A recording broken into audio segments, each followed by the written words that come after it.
Ah, my dear friend, so good of you to come to visit me. So good of you to keep our appointment. I receive very few visitors these days, as you can but imagine.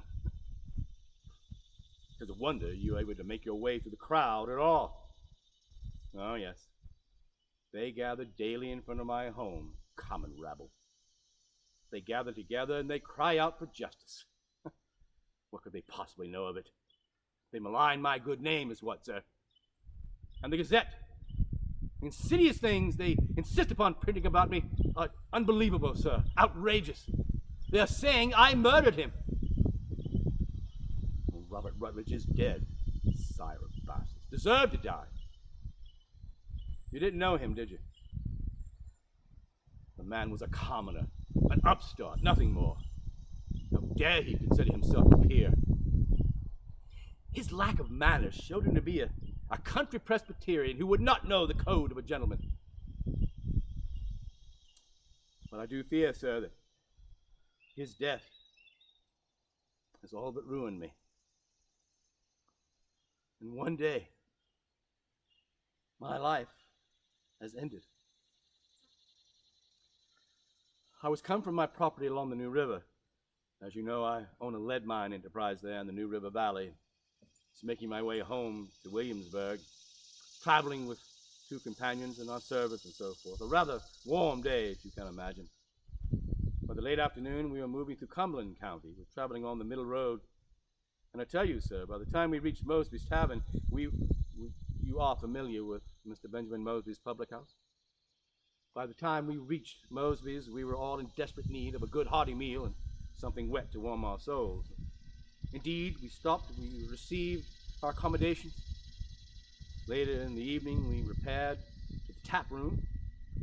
As I recall, it was a leg of mutton they were serving. A leg of mutton and a bowl of bumpo, our repast for the evening. Bumpo. Nectar of the gods, eh? It's brought many a good man into the arms of oblivion, I'll be bound. I will confess to you, sir, that I did raise my tankard freely and rather liberally that evening. Most evenings, in fact.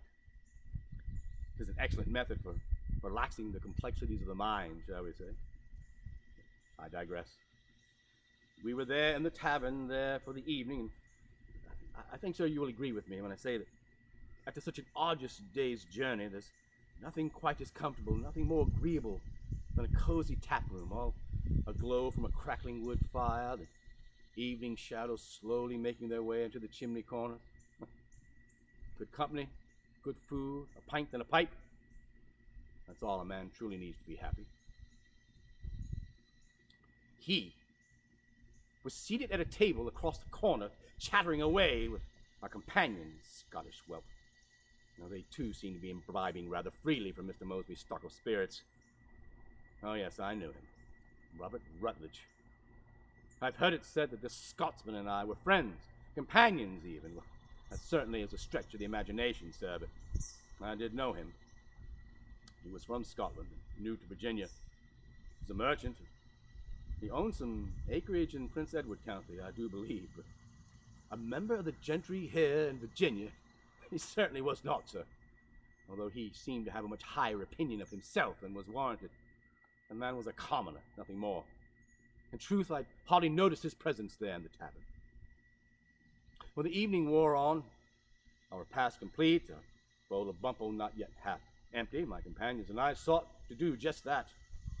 And we drained and refilled our tankards quite freely that evening.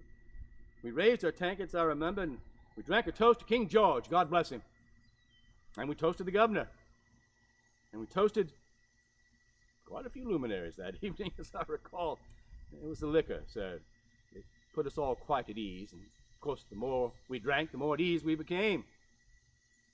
I was happy that evening, sir. Happy with the company I was in. Happy about the prospects of my lead mine enterprise. Jolly sure it would yield sufficiently and make my fortune. And as we continued to drink, my joy only arose.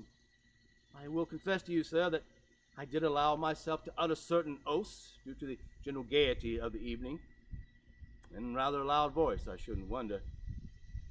I remember this part of the evening very well. I remember slamming my hand down very hard on the table and shouting out, "Jesu! My family is situated well with the late Governor Spotswood. Yes, by God and all his angels, I dare say no other family is well favored as mine."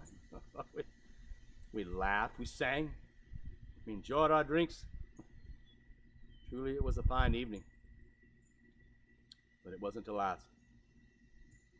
Apparently, the Scotsman, this Robert Rutledge fellow, seemed to take umbrage at some of the remarks I made, and he decided to tell me about that, sir. He shouted across the room.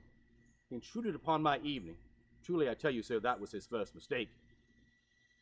He shouted out something or other that I think it proper to speak and swear as I did in such good company. He seemed to be upbraiding me, sir, but upon my honor as a gentleman, I did not take affront to his personal comments there. In truth, I viewed the scenario with levity, laughter even. I peered over at him. The tap room had grown rather dark, but through the candlelight I could see him rather well. Took his measure, saw him as a Scotsman he was. I turned to my companions and I said, "Only lackeys of the Scottish pretender would seek to instruct us on the proper discourse of gentlemen." As you may or may not be aware, sir, it is rumored in Virginia that Robert Rutledge was indeed part of the 45, a staunch supporter of Charles Stuart and his Jacobites. Bonnie Prince Charlie, pretender to the throne of England. Well, we saw how all that turned out for him, didn't we? We saw. At Culloden Moor, by God. Pretender was finished, as were all those who marched with him. So again, I ask you, sir, how can a man like Rutledge, with his dubious past, consider himself to be part of the gentry here in the Virginia colony? And how can he deem it proper to speak to me in such a husky tone? 'Tis true, I laughed at first, but he overplayed his point, like the upstart he was. He shouted something else in that coarse Scottish brogue of his. "You, sir, are not fit to say who is a gentleman." I remember those words well, I do. And with that, my good humor began to dissipate. And I began to feel a fire start to burn in my belly. No, sir, I was no longer laughing. But he continued. "A gentleman would never use language you use here." Was he saying that I was not a gentleman, simply because I had uttered some oaths? Well, I turned the table on him very quickly. I shouted back at him, "You drunken fool, do you not swear?" Oh, he said he did. He admitted it. But this is where he went too far, sir. He said, "I am an honest man, something your family would have little knowledge of." Indeed, sir, 'twas ill he spoke of my family. By God, no man shall do that and live, I tell you. His words angered me. They cut me to the quick. I felt myself grow warm.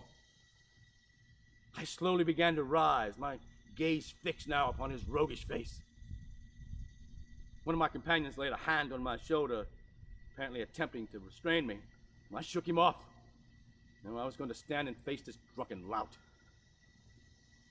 I saw Rutledge rise himself and begin to walk towards me. Clearly intoxicated, sir. He was weaving as he walked, but on he came. A ridiculous grin upon his face, as I recall. I remember thinking how foolish he looked, but he continued to move towards me. I noticed that he carried in his right hand his tankard. And as he got near to me, he raised that tankard, and he brought his arm down very quickly, and suddenly I felt warm liquid splash across my face. Apparently his alcohol-addled brain had induced him to douse me with whatever liquor he was quaffing at the moment. I was undone, sir. The scoundrel had thrown his drink upon me. Well, that was all. It was all, I tell you, I planned to endure from this rascal. I wiped my face. Turning to my table, I saw the pewter candlestick. I grabbed it, intending to wheel about and cleave in his skull with it, but my companions intervened. They grabbed my hand. They wrested it from me. I was truly incensed, sir. I reached out for the bowl of bumbo, intending to heave that upon him, but again my companions intervened. My hands shook with rage. I shouted out then for all of the tavern to hear me, "On pain of death, bring me my sword!" My servant was in the room. and quickly obeyed my command and brought to me my hanger, my short sword. Well, I quickly removed the blade from a scabbard. Now, I believe my companions yet intended to restrain me, and I was having none of that, sir, so I turned to them, and I made myself quite clear indeed. I swear I'll run any man through who dare come near me or try to take my sword. I then turned back towards Rutledge. I pointed my blade toward his chest, and I demanded that he leave the room. "You are not worthy to appear in such company," said I. "If you do not immediately get out, I swear I'll kill you." I remember at that moment, his companion stood as well and attempted to restrain him, but the rogue would have none of it. "No," I heard him shout, "I'll not leave this room. I bear no grudge against my erstwhile friend." He called me his friend. Well, I screamed back at him that he was no friend of mine. He had slandered my family. And now, with God's help, I'll dance in your blood, you coarse Presbyterian fellow. As you can but imagine, sir, my blood was boiling. I was ready to act, to run the dog through. And yet I didn't. I hesitated. Regardless of what the rabble are screaming, regardless of what they are printing about me in the Virginia Gazette, I did not strike a deliberate blow. Something restrained me. I know not what it was. I fear me, sir, the next few moments seemed to pass by like a whirlwind. One moment I was standing there in that dark tap room, screaming at this insolent wretch. And the next moment, he was lying dead on the floor. And there was blood running down my blade. It happened so quickly, it's hard to remember how it all transpired. He walked towards me further, still very intoxicated, sir. He raised both arms as though he sought some sort of reconciliation with me. Well, I was having none of that. I stood my ground with my sword pointed, but he continued to come on. It happened so quickly. I know not exactly what happened. I believe, sir, that he stumbled upon his own feet. He tripped. And when he did, he lunged forward. He pitched forward at great velocity. He came at me very quickly, sir. I had no time to react. He ran himself onto my blade, sir. Not a word, not a sound. In just a moment, he was there. My sword thrust through his body. He gasped once, but only once. He looked into my eyes, an honest look of surprise upon his face. I am confident, sir, that our faces mirrored one another at that moment. And then he collapsed onto the floor. I've heard it said that men have claimed I uttered something or other, "He's dead," or "I've killed him." I know not, sir. I do not remember uttering a stave. I simply wanted to remove myself from that room, indeed, that very county. I was taken into custody by the local sheriff, and I was brought before the justice of the peace. There was conflicting testimony there in the tap room that evening, sir. Some gentlemen say they heard one thing, others said they saw another. Due to the murkiness of the case, it was remanded to the general court here in Williamsburg. I was escorted home by the local sheriff. I did not murder Robert Rutledge, sir. Allow me to make that perfectly plain to you. He died as a result of an unfortunate accident and nothing more. But I do know, should I be convicted of a homicide, I would most likely face a most ungentlemanly end beneath the three-legged gallows. The court was not in session when we arrived here in Williamsburg, sir.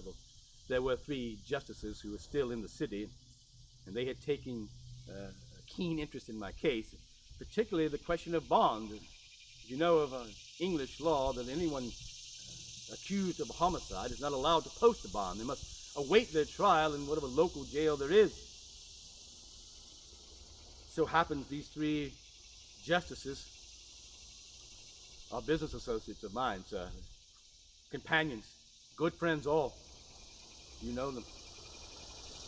William Byrd III, Presley Thornton, John Blair, all good companions, sir. And they came to my aid with all dispatch, and I say God bless them for it.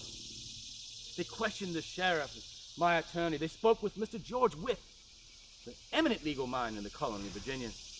And in the end, they determined that indeed bond should be granted, and subsequently it was posted, £2,000. And so I'm here at my home, not being made to await my trial in that filthy jail. But you see, sir, therein lies the rub. That is what makes this crowd gather in front of my home daily. That is what sparks the horrible articles about me in the Virginia Gazette. They believe I am a man of privilege, and as such, I am being given special consideration.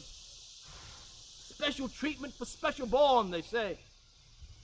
The mob, they cry for my death. They call for me to hang for my crime. For the important men who govern this colony are my companions, sir. I do not need to answer to the rabble. But they will not cease. I grow so weary of hearing voices call out for my death. They drive me to near insanity. My poor family, my wife Elizabeth, she also hears the cries for my death. What must her family, the Randolphs, say to all this? Already the financial scandal created by John Robinson, husband of my daughter Susanna, will haunt our family forever. John Robinson, once his misdealings were exposed, died in shame by his own hand. He simply sought peace. And now my daughter Susanna, his widow, lives alone, she does, in our family seat, Scotchtown, Hanover County. She's quite alone, she is. My poor girl. I'm not a murderer, sir. The chisel has never gone to the gallows. I cannot swing, not for the likes of that Scotsman. But I feel as though my end is hastening on, and I know not how to stop it. Silent is the grave, to hear no more the din of voices, to feel no more pain, to cause no more sorrow for those I love. I thought about it. It would only take a moment, just a moment, to step into the darkness.